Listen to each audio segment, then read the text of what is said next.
Hello dear students, as you know that we are facing COVID-19 pandemic, and just you know that you have to follow the SMS rule, that is you have to maintain the social distancing, you have to wear the mask, and also you have to sanitize or soap your hand.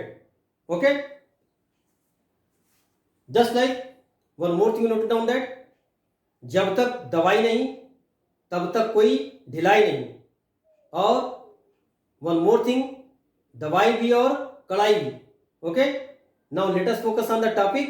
Okay, yesterday I told you about the most of the things regarding the amorphous solid. Okay, so today I will discuss about the crystalline solid.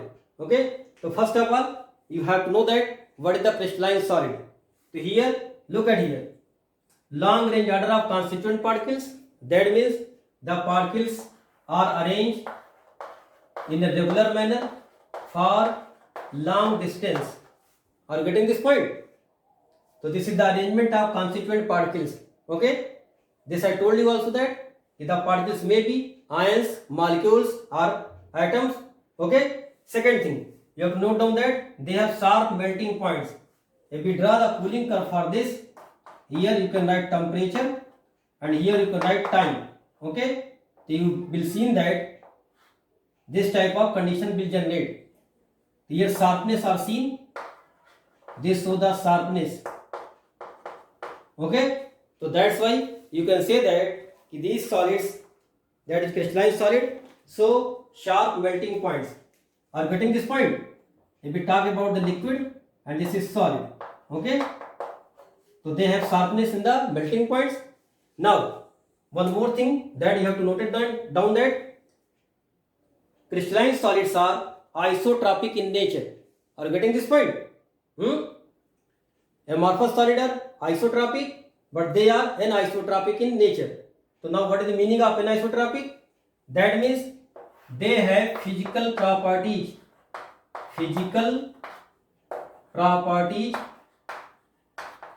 such as refractive index, thermal expansion, etc.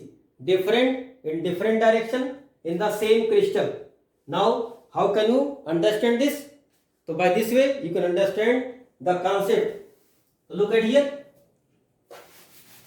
just like we taken the example of one crystal like this. Okay, and we cut this in this manner, so they generate two surface. Okay, and if we cut the crystal like this, so again they generate two surface. So both the surface have different physical properties. Okay, so that means they have different cutting properties. So that's why the crystalline solid also show cleavage properties.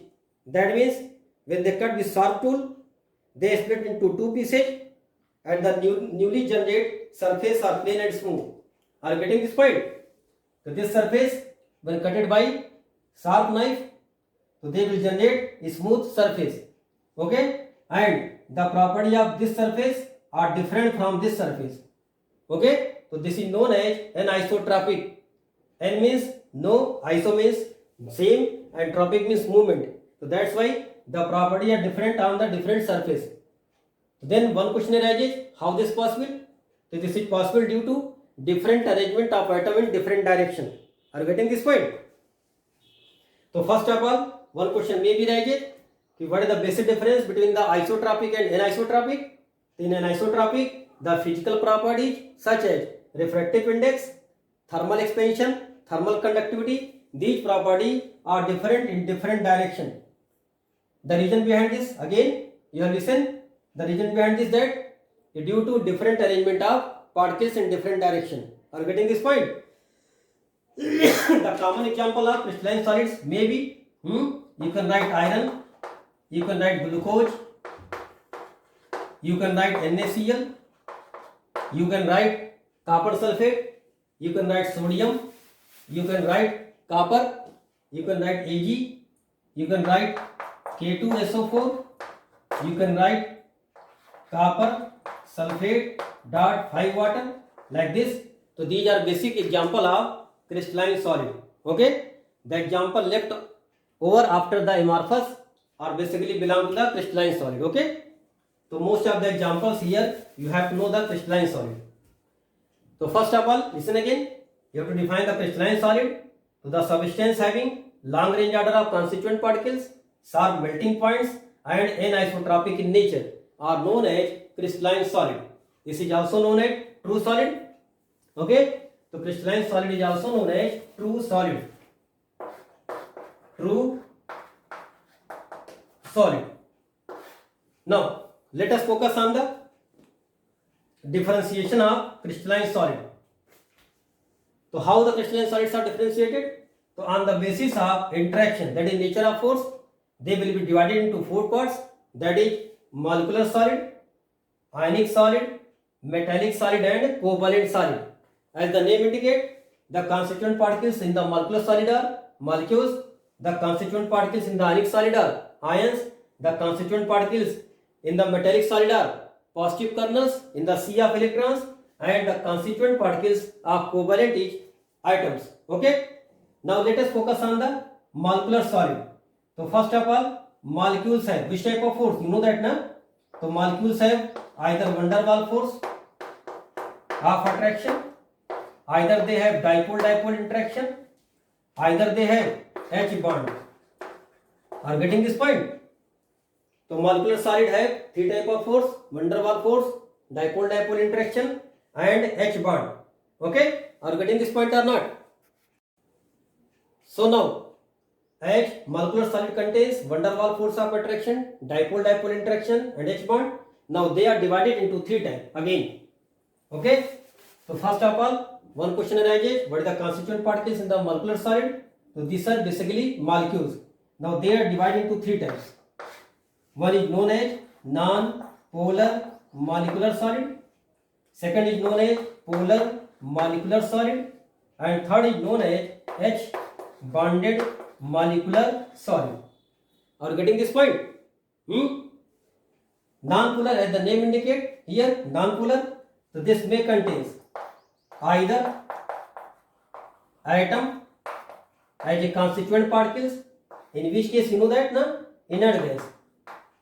Inert gas. So that is maybe helium, maybe neon, maybe argon. So these type of atoms basically belong to the non-polar solid. Okay. Now then you have to focus on either atoms. Atoms may be inert gas, that means helium, neon, and argon, are molecules. Are molecules having what? So molecules having non-polar covalent bond. So are you getting this point? In non-polar molecular solid, the particles may be atom in case of inert gas, or may be molecules in case of non-polar molecules, okay, having non-polar covalent bond. Okay. One more thing, note down that the force of interaction in the non-polar molecular solid is, so basically the force of interaction between non-polar molecular solid is which force of attraction? That is known as London force. That is a type of van der Waals force. So are you getting this point? So one question arises: what is the particles of non-polar molecular solid? So you write either atom in case of inert gas or molecules in case of non-polar covalent bond. Just like you take the example also, Cl2, O2, F2. Okay? So these are the examples of non-polar molecular solid: O2, N2, Cl2, P4, S8. So these are the example of non-polar molecular solid, and they have one force of attraction, that is known as London force of attraction. One more thing, know that, na, this is the weak force, so that's why these molecules, okay, basically belong to the gas. Okay. Now second, we have to know that polar molecular solid. So let us focus on the polar molecular solid. So now in the molecular solid, just you have to focus second topic, that is polar molecular solid. Now at the name indicate polar molecular solid. So here what happens here? polar molecules,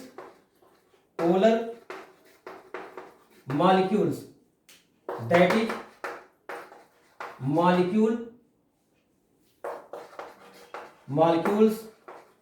having polar covalent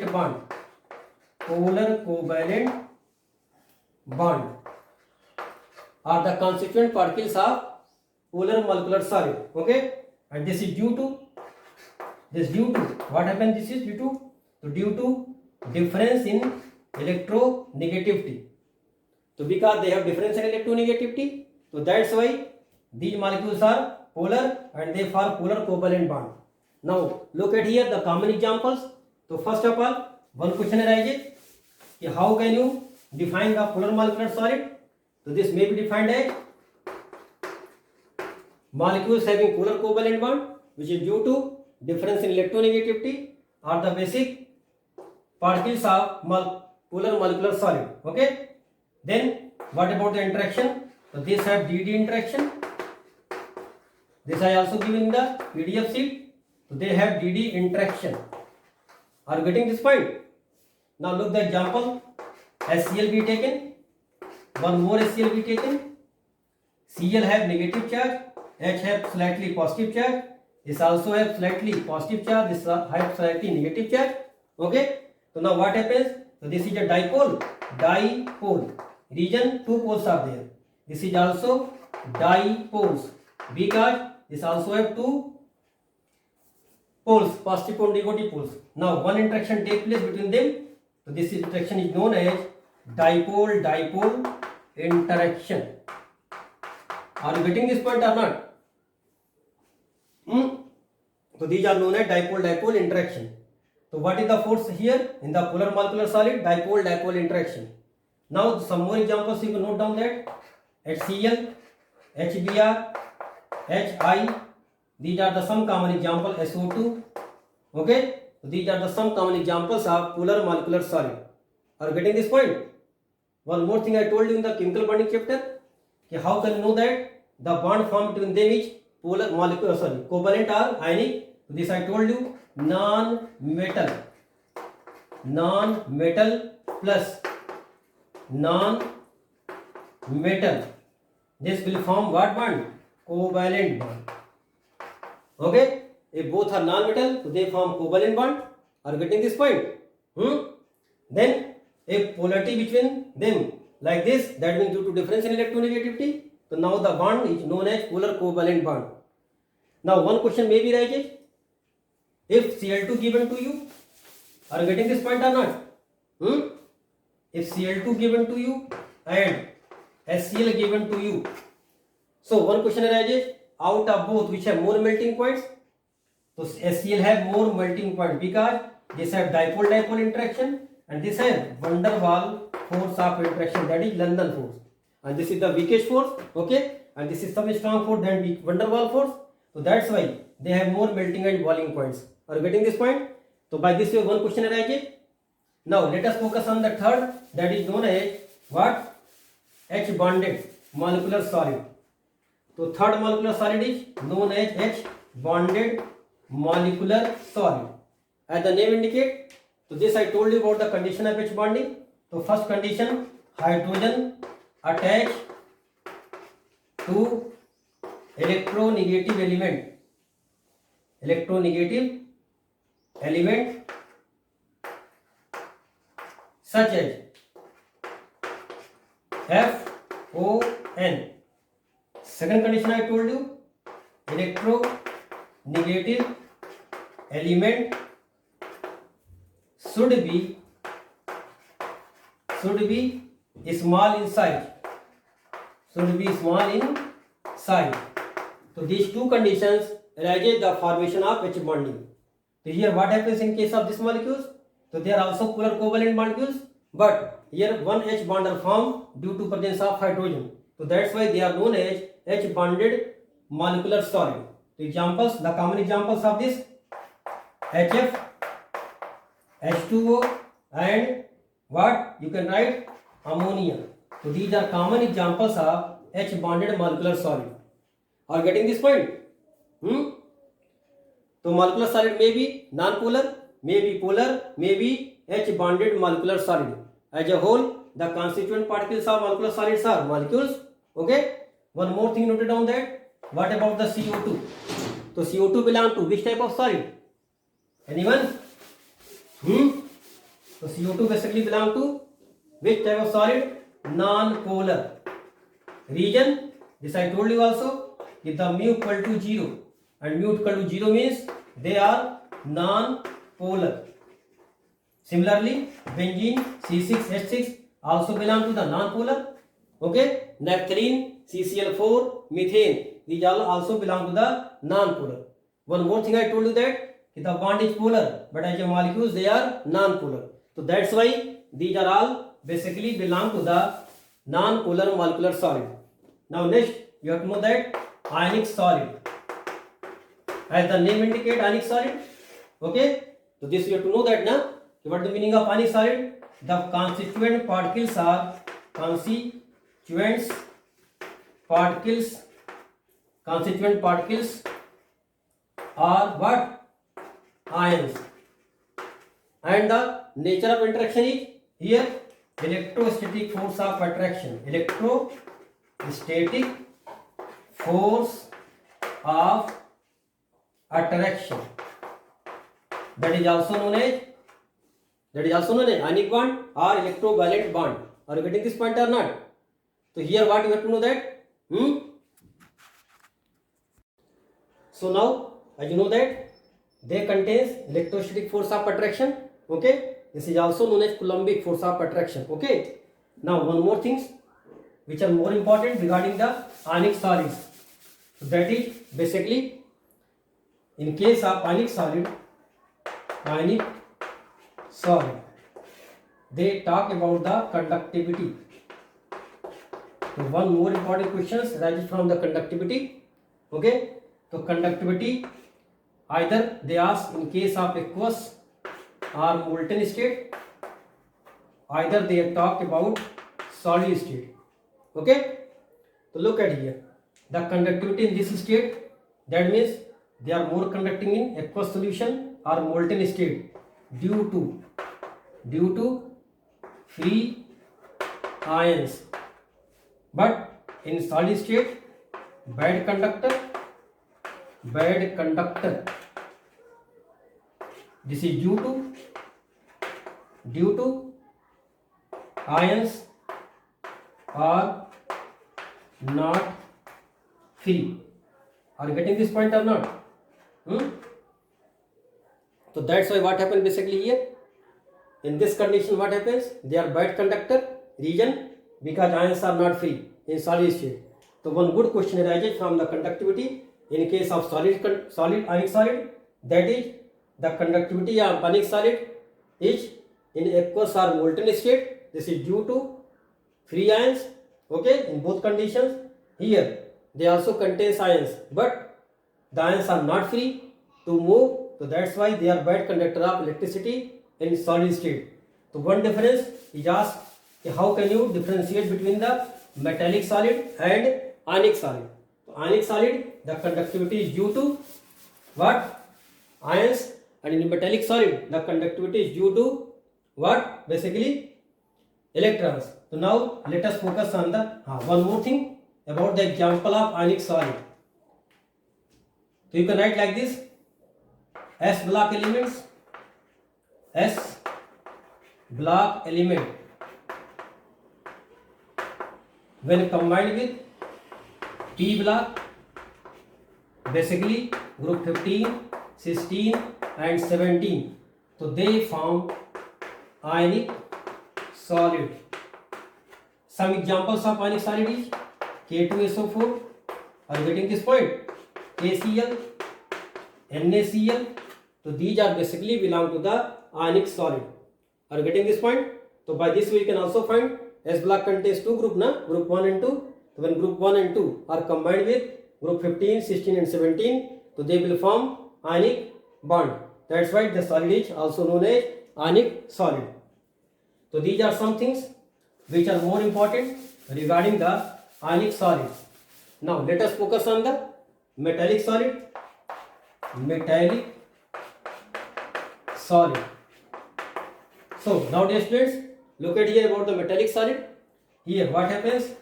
Metals when heated, they liberate what? Electrons. Okay. So this is the positive part of the metals left after the removal of electron is known as kernel. Okay. And this electrons is free and delocalized. That means they are in motion. Okay.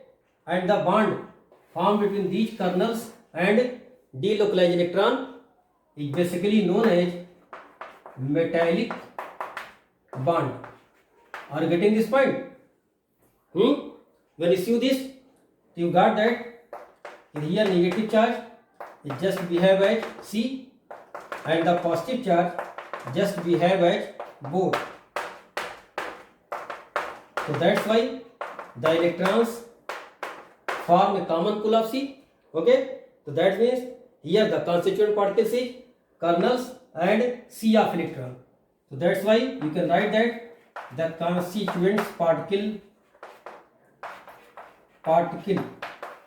in case of metals are kernel and C of electron, kernel and C of mobile, that means delocalized electron, are the constituent particles of metallic solid.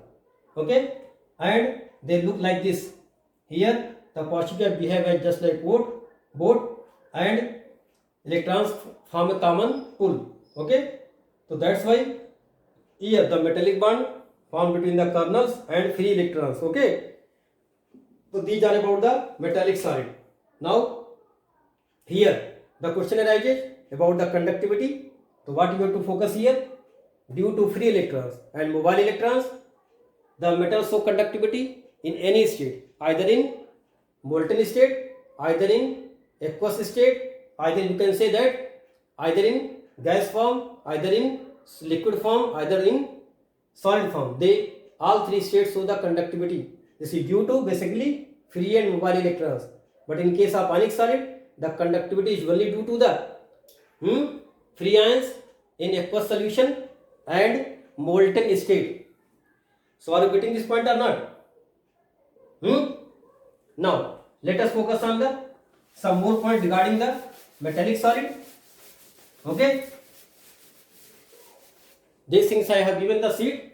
Okay, so this you can also see from the sheet. Now conductivity either towards heat or electricity, second color, and third luster. These all three properties are due to what? Free and mobile electron. Are you getting this point? So these three properties may be asked. What about the conductivity of metals? What about the color of the metals? What about the luster of the metals? So these three properties have only single answer, that is due to free and mobile electrons. Are you getting this point? Now the examples of metallic solid. So as you know that S block are metallic, D block are also metallic, F block are also metallic, and P block also contains metals, metal whites and non-metals, and also Ly. Ly is also example of what? Metallic solid, such as brass, bronze. So these are also example of what? Metallic solid. Are you getting this point? So dear students, these are about the metallic solid which you have to know for your board examination. Okay, this is sufficient. Now last you have to know that covalent solid. So covalent solid have so many names also. Covalent solid, it is also known as atomic solid, it is also known as 3D molecule, it is also known as giant molecule, it is also known as giant molecule, it is also known as network solid. Network solid So these are the name of covalent solid. Why they are known as covalent solid? Due to formation of covalent bond. Atoms are involved at the constituent particles. So that's why known as atomic solid. Three-dimensional structures are there. They form the network just like a diamond. You can see. Okay, they are giant molecules. You just see the graphite and diamonds. So these are the name of these solid. Okay. So first of all, you have to know that about the constituent particles. So the constituent particles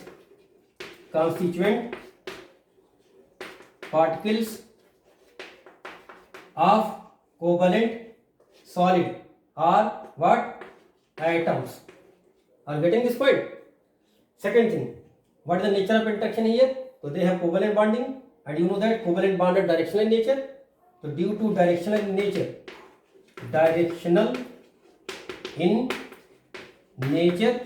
they also show the hybridization. So just common example is of this solid is, okay, carbon in the form of graphite,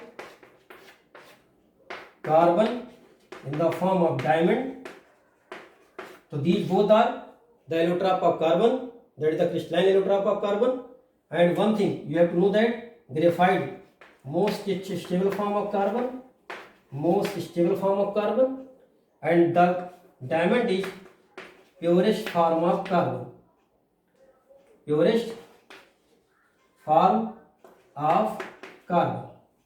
Okay, some more examples of covalent solid, that are silicon carbide, SiC. This is also known as artificial diamond,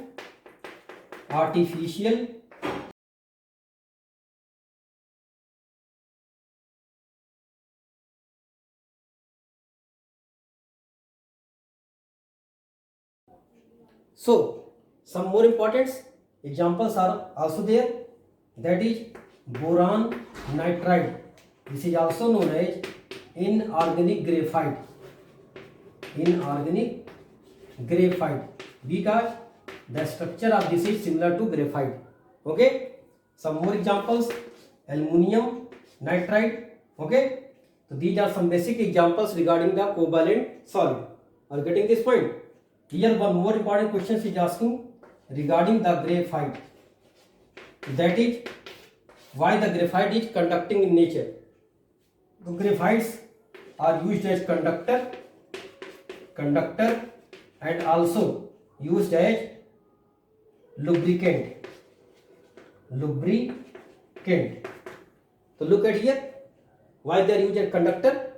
So because as you know that the structure of graphite is like this.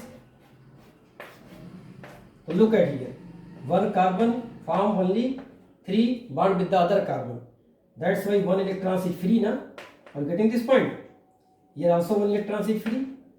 So what happens? So due to 4th electrons are free. So that's why they are showing the conductivity. Okay. What about the lubricant? You know that they have the different layers, and the layers have the gap of nearly 340 picometers. So that's why one layer can sleep other. So that's why they also work as lubricant.